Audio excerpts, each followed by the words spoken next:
Jepang bakal menjamu timnas Indonesia pada laga pamungkas grup C putaran ketiga kualifikasi Piala Dunia 2026. Laga digelar di Stadion Suita, Osaka, Jepang dengan kick-off pada waktu 17.35. Supporter timnas Indonesia siap mendukung tim Garuda dengan memenuhi tribun Suita City Football Stadium di Osaka. Sebanyak 3.000 tiket yang disediakan tuan rumah untuk pendukung timnas Indonesia pun sudah ludes terjual. Supporter timnas di negeri Sakura siap menyuntikkan semangat pada punggawa Garuda. Di tengah laga tandang, kehadiran para pendukung tentu jadi penyemangat untuk terus menjaga asa timnas melangkah lebih jauh di kualifikasi.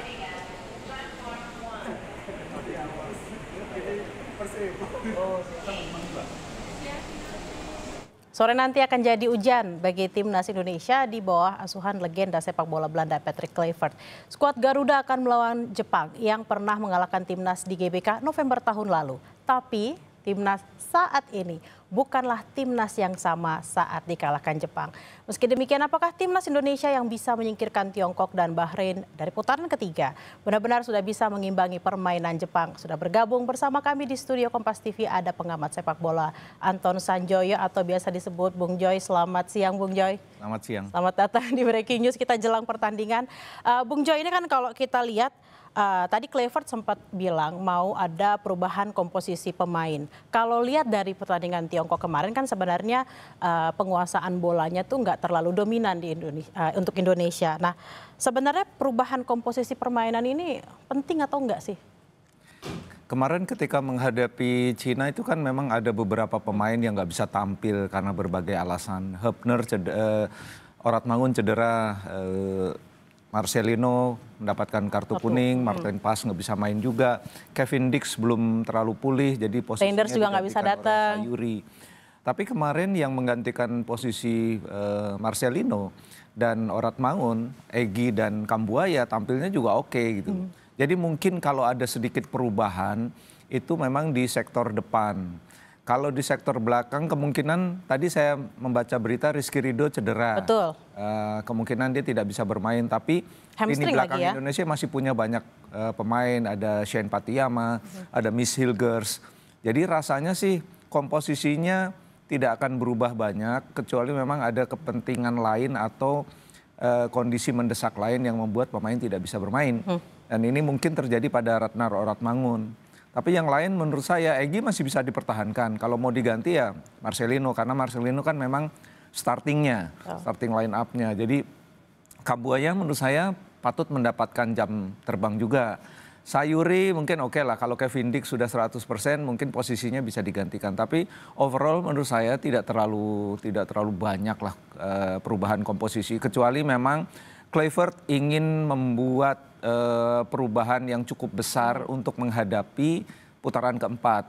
Tapi rasanya sih backbone-nya sih kemarin udah ada ya. Jadi 90% itu ya itulah kemarin yang main lawan Cina, kecuali beberapa pemain yang cedera atau akumulasi kartu kuning. Bahkan di bawah Mistar tanpa Martin Pas ternyata Emil Eder juga oke. Ternyata gitu. Jadi nggak ada masalah. Betul. Kalau misalnya kita lihat kemarin kan juga banyak pemain-pemain lokal yang dimainkan. Apakah memang di starting awal nih, kalau sekarang kita ngomong starting awal karena belum keluar skuadnya, apakah memang juga starting awal akan banyak dimainkan nih pemain-pemain lokal kita?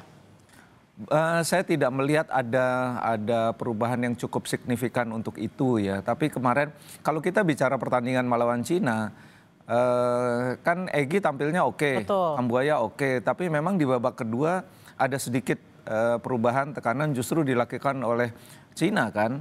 Jadi memang kemungkinan memang ada sedikit perubahan strategi terutama dalam cara menyerang. Itu mungkin akan sangat tergantung pada Joy Pelupesi dan Tom Haye di lini tengah. Kalau dari sisi porosnya Joy Pelupesi dan Ole Rummenigge saya kira tidak akan berubah. Tapi mungkin akan ada sedikit perubahan strategi karena menghadapi Jepang kan agak beda, pasti beda lah. Meskipun katakan Jepang tampil dengan pemain-pemain lapis kedua, tapi tetap mereka adalah rata-rata kalau kita bandingkan dengan pemain di Asia, memang mereka rata-rata memang lebih baik gitu. Oke, kita akan tersambung dengan jurnalis Kompas TV ada Angga Nuriski di sana untuk mengetahui seperti apa sih persiapan timnas ataupun supporter Garuda. Selamat siang Angga. Ya, selamat siang Bella. Angga, Dan bisa juga diceritain saudara. gimana sih suasana di sana saat ini? Apakah udah ada supporter yang datang? Lalu pernak-perniknya di sana seperti apa? Ya, dapat kami laporkan bahwa di Stadion Suwita supporter Indonesia sudah mulai berdatangan sejak Selasa pagi begitu Bella. Bahkan 3.000 lembar tiket yang disiapkan oleh JFA dari alokasi 40.000 kapasitas stadion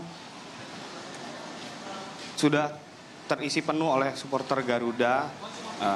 Dan kabarnya juga mereka juga membeli dari jatah dari JFA begitu. Tidak hanya 3.000 melainkan juga lebih dari itu yang akan datang untuk timnas Indonesia begitu. Nah, untuk kabar terbaru baru saja tim pelatih timnas Indonesia mengumumkan 23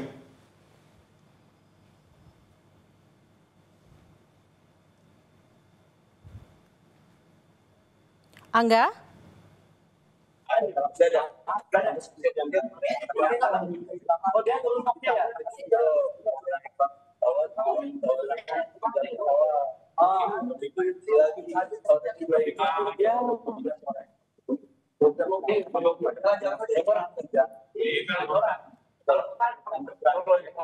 Tampaknya memang kita mengalami gangguan karena jauh nih, bukan ke GBK, Bung Joy.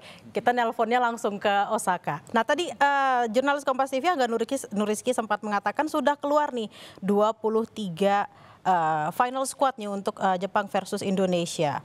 Nah, Bung Joy sudah lihat belum?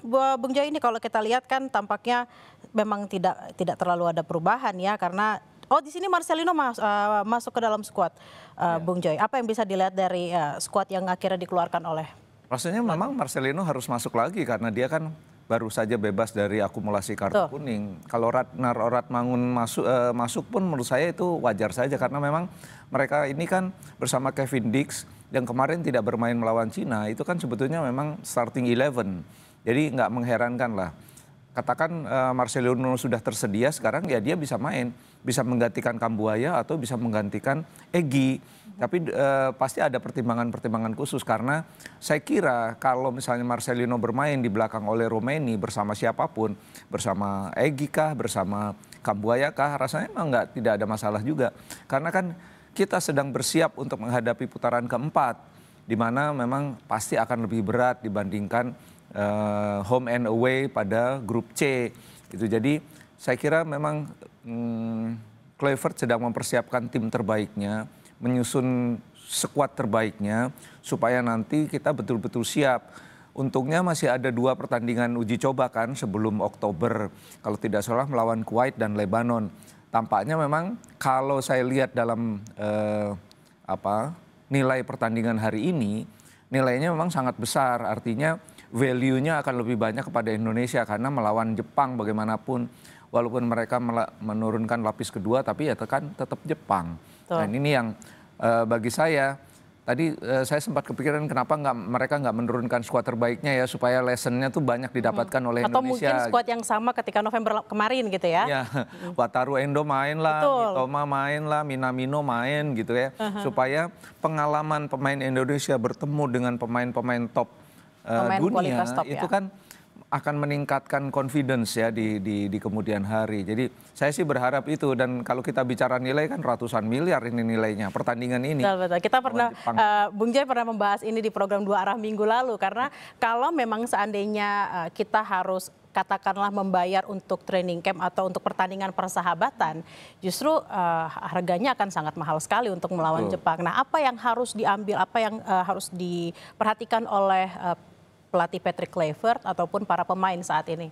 Ya, menurut saya ini pengalaman yang berharga sekali ya, bukan saja bagi pemain tapi bagi Kluivert. Karena pengalaman bertemu Jepang ini kan dia dapat pada pelatih sebelumnya. Tapi pada pertandingan sebelumnya ketika Indonesia kalah melawan Jepang kan ada keping-keping yang hilang kan waktu itu belum ketemu. Terutama keping di nomor 9. Posisi nomor 9 dan posisi nomor 6-8. Yang ini yang rasanya kalau misalnya keping-keping yang hilang itu dipatenkan sekarang melawan Jepang kan teruji betul.